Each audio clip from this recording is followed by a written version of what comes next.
All right, Panthers, here we go. So today we're going to talk about this fear of communism around the world. You're going to do this a little differently than we've done it in the past. Instead of having you actually write out or type out the notes, there is a fill in the blank notes. I've already done the notes for you. Hooray! I know. All you got to do is just fill in the blanks in the fill in the blank notes. So the title is Red is More Than Just a Color because we're terrified about the communists. So, in addition to watching this, you're going to be filling in the blanks on the fill in the blank notes. Now, there's a couple of different ways you can do this. If you want, you can print out the fill in the blank notes and do it that way, and then just take pictures and send them to me.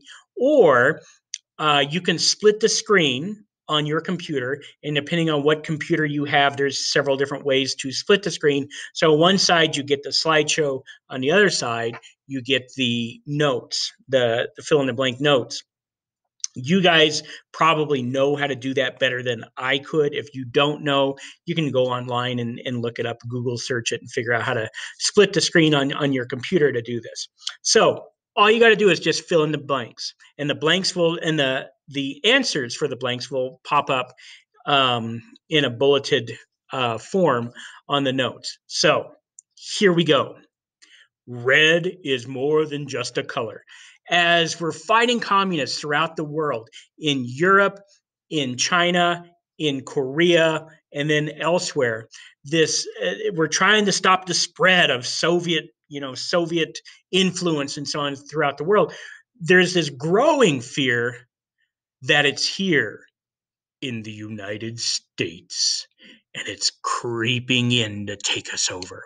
So irrational fear. It's a very bizarre, very weird fear, but it was real in the 1950s, 1940s, 1950s. So here we go. This is a poster. These are some posters from back then about this fear of communism, this fear of communism coming in. The Red Menace is real.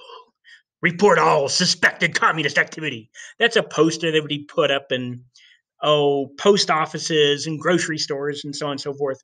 There was a saying back then: if your mommy is a commie, you got to turn her in. The Red Menace was a movie made about communism taking over the country, and apparently it was the most talked about drama of our time. I don't know. I've never heard of it, but whatever. But apparently it was so shocking. It was filmed behind locked studio doors. The Red Menace. Ooh, and then even Captain America got into it, right?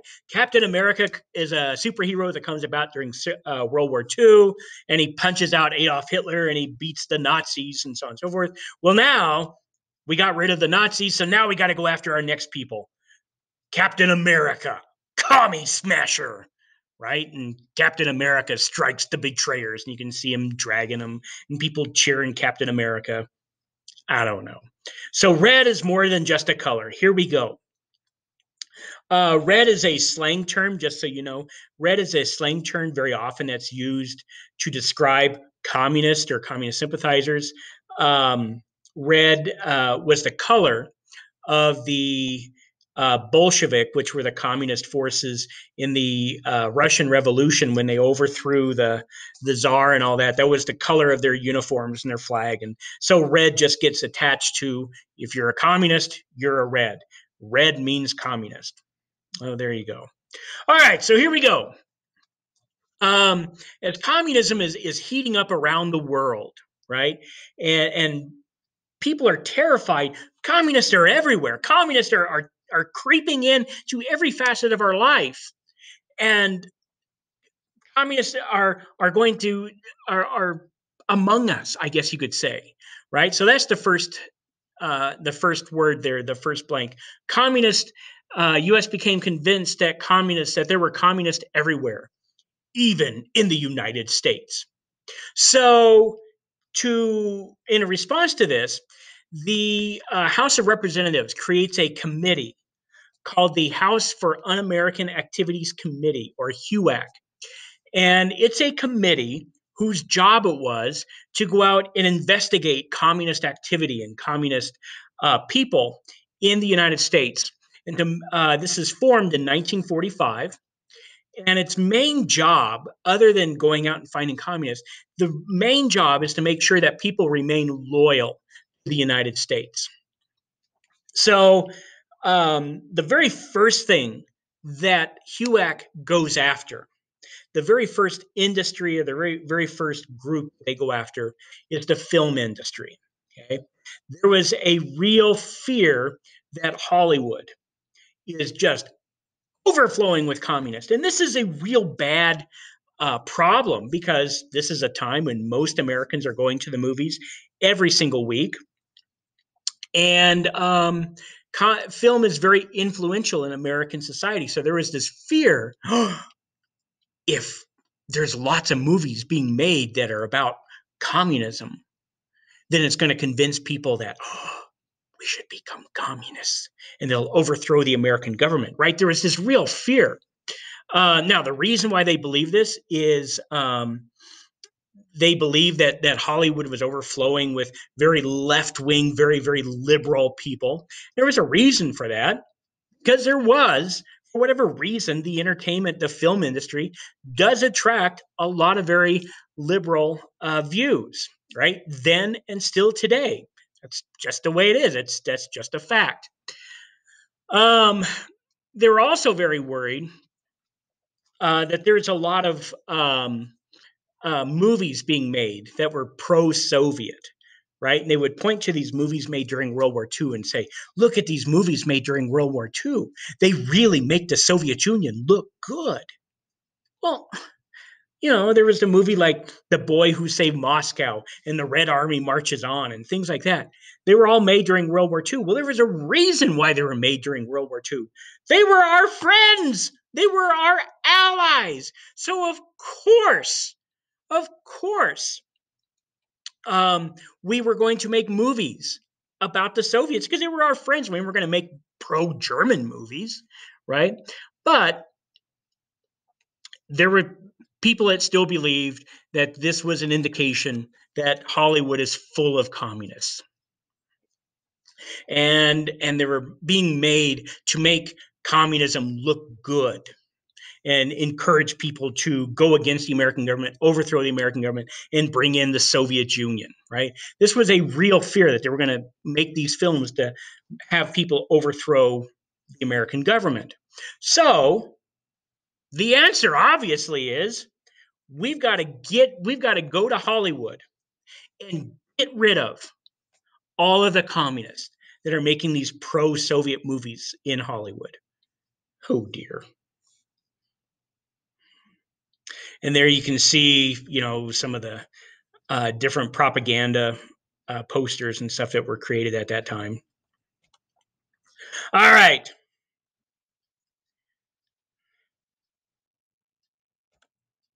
So HUAC subpoenas 43 people, 43 witnesses.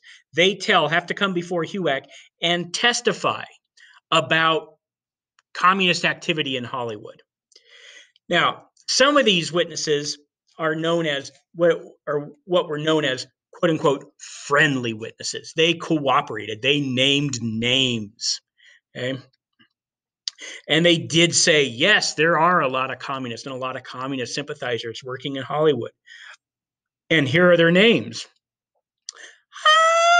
However, there were 10 unfriendly communists. Oh, that's an extra word. We can just skip over that. Don't worry about that. There were 10 unfriendly witnesses. Don't worry about several. Several is not right.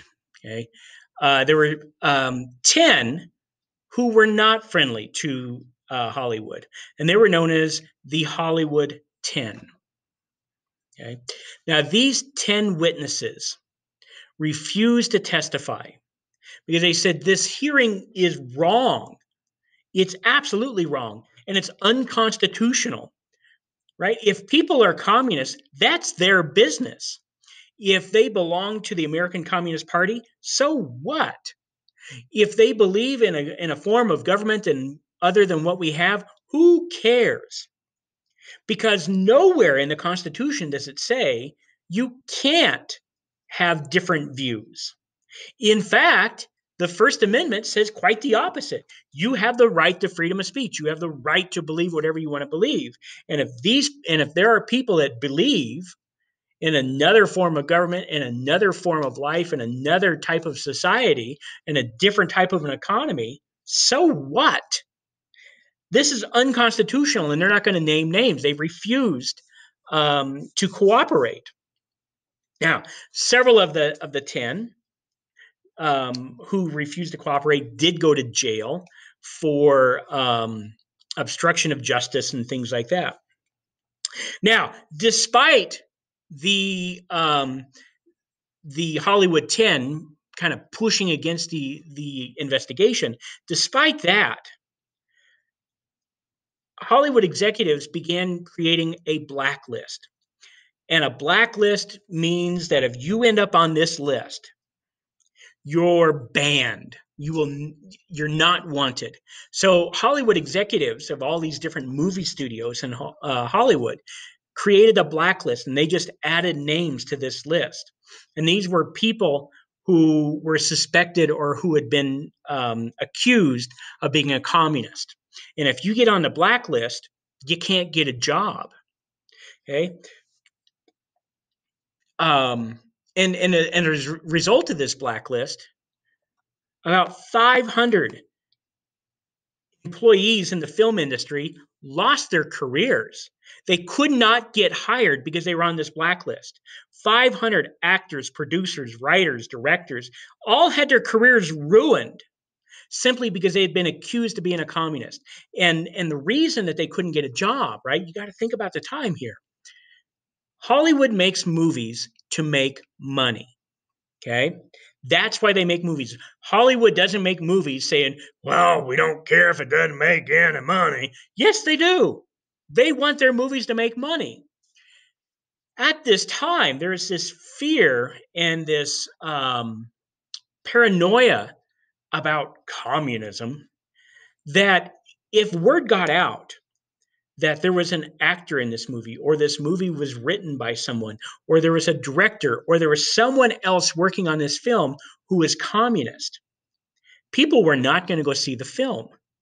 They just weren't. It would be boycotted throughout the country, and the film wouldn't make any money. So the movie producers, the heads of these movie studios, kept this blacklist to keep these people from working on their films. So word wouldn't get out that they were employing communists working in the film industry, and people wouldn't go see their movies, right? They were there to make money.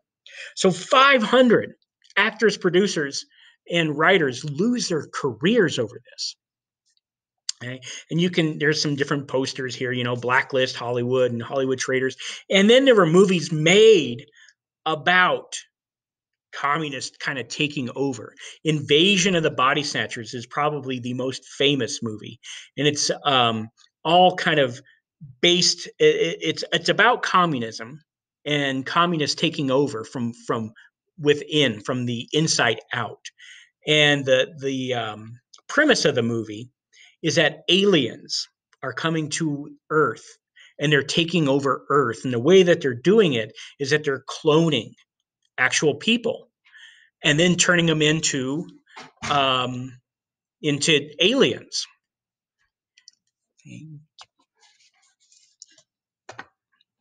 And so that was Invasion of the Body Snatchers. It was really not about alien invasion. It was about communists taking over. And that's what it was a commentary on. Okay. All right. Coming on the heels of the Hollywood investigation of this fear of communists being in the film industry, there come a couple of really big spy cases that are just going to rock America to its core. I mean, really shake America and even convince more Americans that there's communists everywhere. So these two spy cases, okay, they were huge deals, late 40s, early 50s. The first one happens in 1948 when he's an admitted communist spy. He said, yes, I was a communist. I was a commie. And he was spying for the Soviet Union. His name is Whittaker Chambers. And he's now working with HUAC to go out and find spies, other spies. So Whittaker Chambers, former spy, but now he's reformed and he sees the error of his ways, I guess. And so now he's working with HUAC to go out and find other spies. And he's going to drop a bombshell, Whittaker Chambers is. Okay, now, Whittaker Chambers, I don't know. That's a weird name, right? I mean, good old Whitty, I guess. Whittaker Chambers is going to drop a bombshell here. And he's going to name a big name in the late 40s as being a communist. He's going to say that there's this former New Deal official. So he worked in the government as a administrator, as some sort of highly placed government official during the New Deal, during the Great Depression. And now he is the editor of the most powerful news magazine in the world, Time Magazine. Time Magazine is a news magazine that writes about current events and so on and so forth.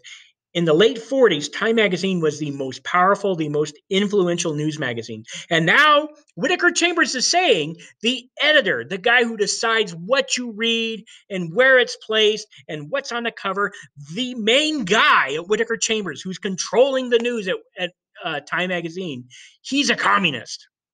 And he was a highly placed government official. This guy's name is Alger Hiss. Ooh. I mean, it just sounds like a bad guy, right? Alger Hiss. Oh, that is a villain name if I've ever heard one. So Whittaker Chambers says Alger Hiss, Time Magazine editor, former New Deal leader, was a communist spy. That he worked with Alger Hiss when Whittaker Chambers was a communist spy. He worked with Alger Hiss. Okay. So, of course, HUAC calls Alger Hiss forward to testify. Alger Hiss says he doesn't know anybody by name Whittaker Chambers. He would definitely remember somebody by the name of Whittaker Chambers, right? Whittaker Chambers is a name you just don't forget. And Alger Hiss says, I'm not a communist.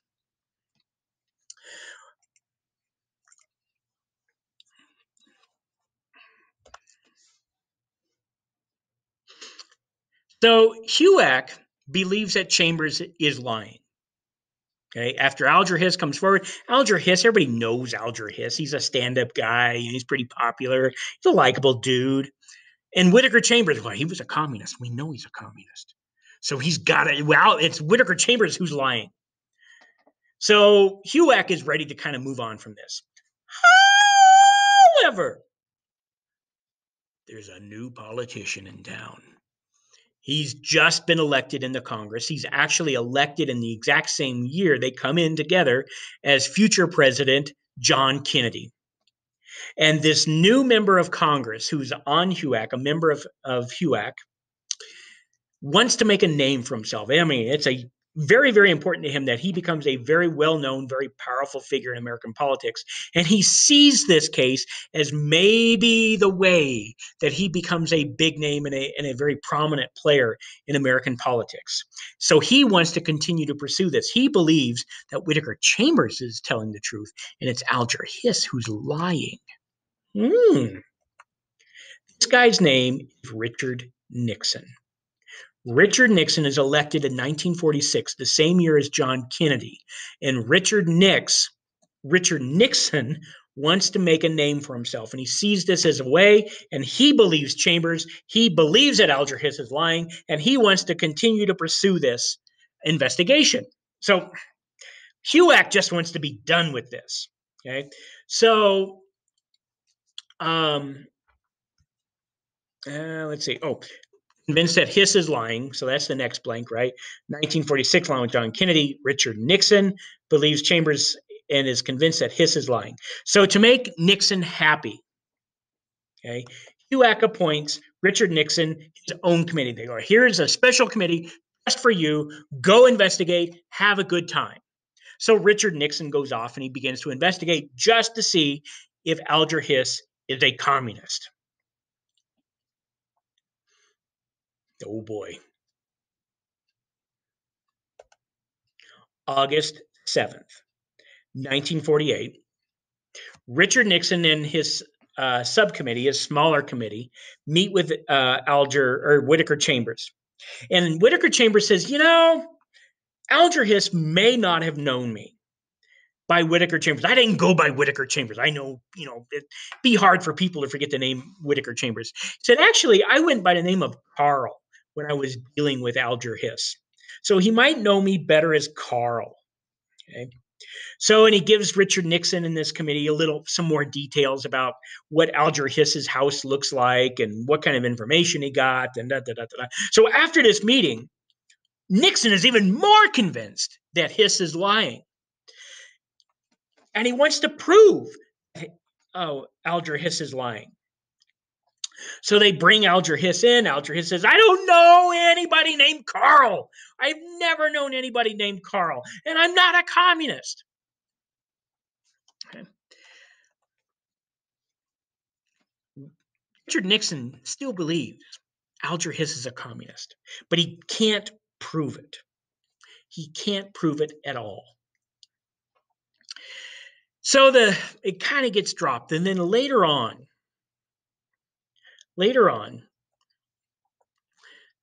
Whittaker Chambers calls up Richard Nixon.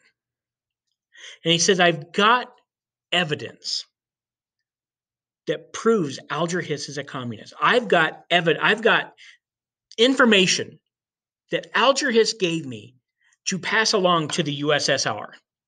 He said, I've got the information. So crazy story. Richard Nixon goes out to get the evidence that proves Alger Hiss was a communist because he gave Whittaker Chambers this evidence to prove that he was a communist or to pass on to the Soviet Union. And I'm getting them all mixed up.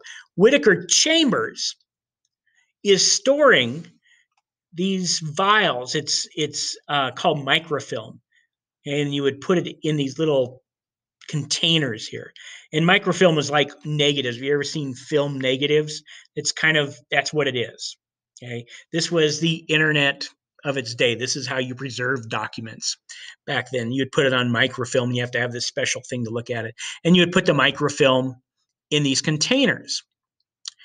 And so Whittaker Chambers is storing these documents in pumpkins. And there's a picture of the pumpkins. He cut out a pumpkin and put these documents in there for safekeeping. And now he's giving them to Richard Nixon. You can see Richard Nixon there looking at these documents.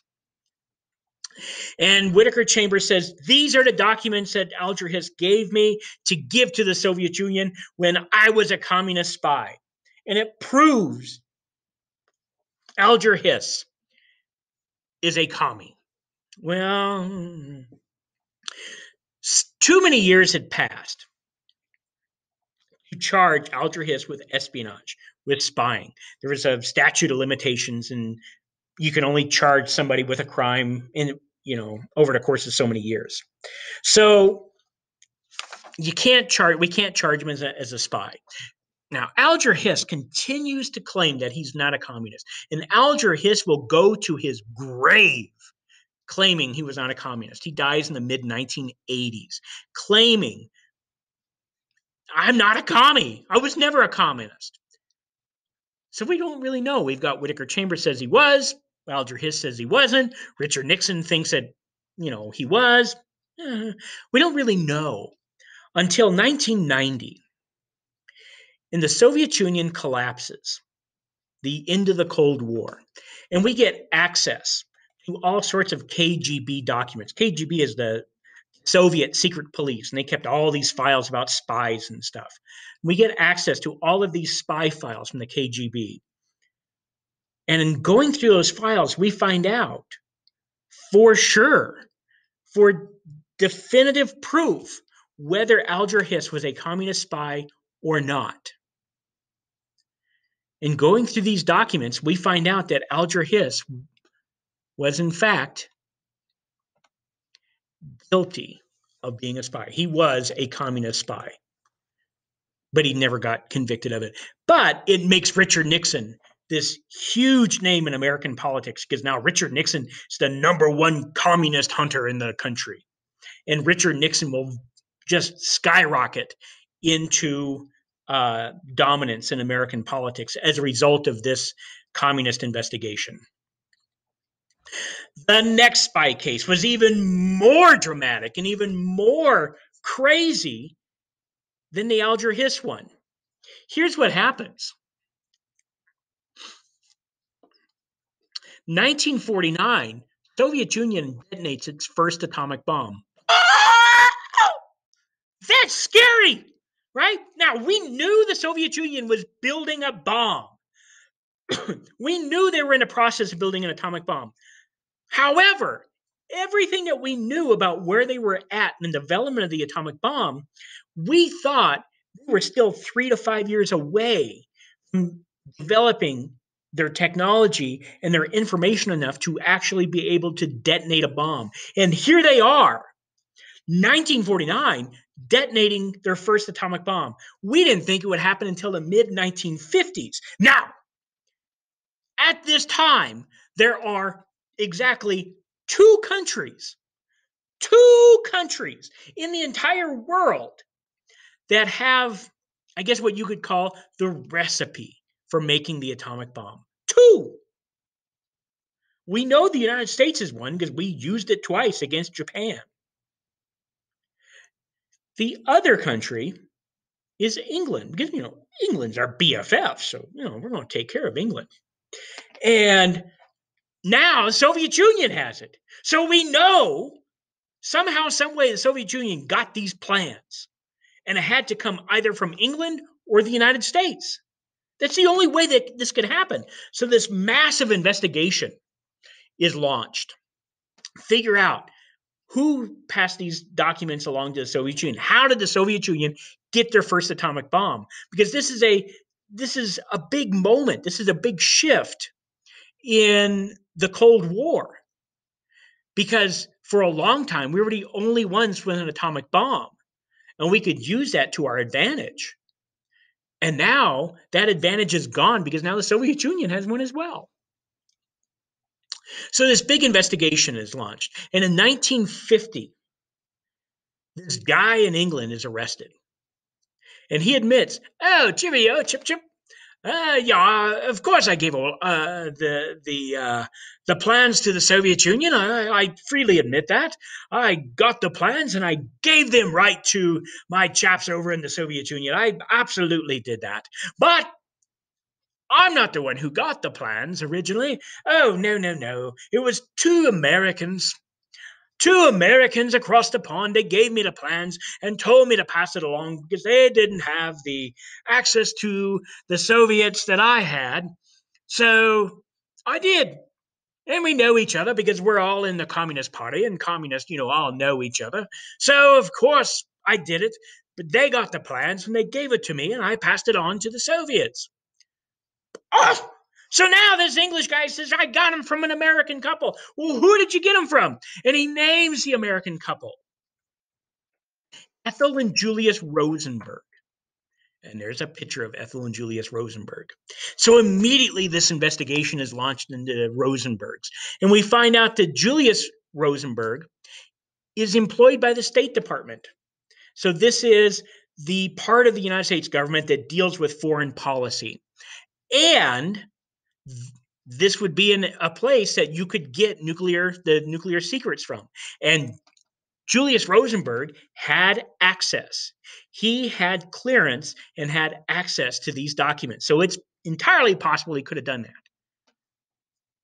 They investigate him further, and they find out that both Ethel and Julius Rosenberg are members of the American Communist Party. Holy cow! So they're arrested. and are charged with espionage. Well, they plead the fifth. Ethel and Julius Rosenberg, they plead the fifth, which means that they plead the Fifth Amendment, which means they don't have to testify, right? It's not their job to prove they're innocent. It's the other side's, in this case, the American government's job to prove they're guilty. And if you're accused of a crime, you don't have to help the other side, right? You don't have to testify. They have to prove you're innocent or you're guilty. You don't have to prove anything. So they plead the fifth, meaning that they will not testify. However, before they plead the fifth, they do say they are not guilty. They do say that there's a couple of reasons why they were arrested. They're arrested because they have radical political beliefs, and they were arrested because they're Jewish. That's why they were arrested. That's what they say. Well, government prosecutes, takes them to court. Ethel and Julius Rosenberg are found guilty of espionage.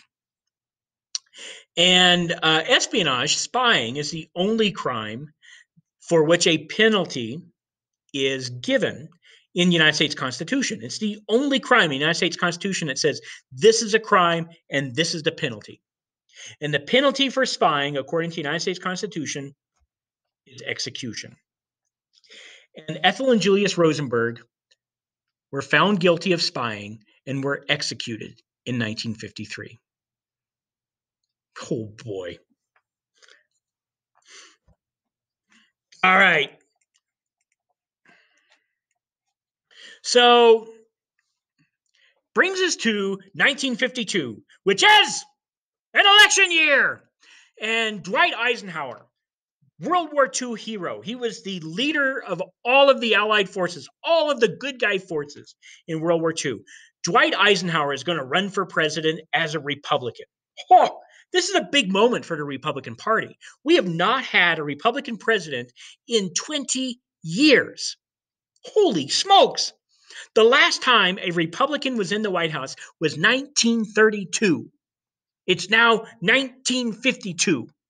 So this is a big chance for the Republican Party. And Eisenhower is going to kind of take advantage of this fear of communism. And he runs a campaign that's known as red baiting. And what red baiting means is that you just simply accuse your opponent of being a communist. And whatever they say benefits you. Because if they come out and they go, well, I'm not a communist, right? I can't be that's crazy. That's crazy talk. How could I possibly be a communist? I'm not a communist. Then you can say, well, look at how hard they're defending themselves. Look at how loudly they're defending themselves. You know who does that? People who know they're guilty and are trying to deflect attention. So obviously they're a communist. Look at how hard they're trying to defend themselves. Or if you accuse them of being a communist and they don't say anything, they don't really try to defend themselves, then you can say, see, they are a communist. They wouldn't even, they don't even have a defense. They know they have no defense.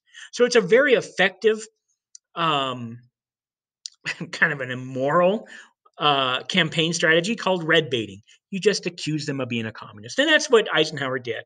I'm not a communist. You're a communist. Now, to solidify his anti-communist status, Eisenhower goes out and gets as his vice president the #1 communist hunter, the #1 communist fighter in the United States, Richard Nixon. He names Richard Nixon as his vice president. All right. As Eisenhower is running for president, there's another person who's running for office, another Republican who wants to be reelected. But frankly, honestly, things are not looking good for this guy. He's a bit of an embarrassment to the entire Republican Party. The Republican Party really doesn't like this guy. He's really, really an embarrassment. The only thing that this guy is really very good at is he's a drinker, and he drinks a lot. He is in the bars in Washington, D.C. more than he's in Congress. And it's suspected he's shown up a couple of times in Congress hammered. So this guy, the Republicans, they want to get rid of him. This guy's an embarrassment. This guy obviously wants to be reelected. And in February of 1950, the senator who's from Wisconsin is giving a speech, a Lincoln Day speech. Lincoln's birthday is in February, president's birthday and so on. Lincoln's birthday is a major holiday, I guess you could say, for the Republican Party. They have Republican dinners and so on, or Lincoln dinners and so on and so forth to celebrate the founding of the Republican Party. So he's giving a speech at this Lincoln Day dinner. And this Wisconsin senator is going to take advantage of this fear of communism that's sweeping the country in hopes that it'll help him get reelected, in hopes that it'll get him some attention. That's all he wants. He wants stories to be written back in Wisconsin about how this senator is out there fighting and defending us from communism. So he makes a mention during this speech in February at a Lincoln Day dinner in West Virginia. And in just this mere mention, he's going to create a monster that will absolutely consume the nation. And it will completely, totally destroy everybody that it touches. And in the end, the monster will destroy him. This politician who uses this fear of communism and takes red baiting to a whole different level and creates a monster that destroys everybody, including him. His name is Joe McCarthy. And he's about to create a monster that's going to destroy everything that it touches. And there's a picture of Eisenhower and a picture of Richard Nixon after he'd been named vice president. And here's another poster warning people against the fears of, warning people against being a communist. This is tomorrow, and the American flag is in flames, and people are being killed, and it's just chaos, right? And the America under communism. Oh. And then here is Joe McCarthy. And Joe McCarthy is about to create a very, very dark chapter, a very, very dark time in American history. We'll talk to you later. Take care, Panther.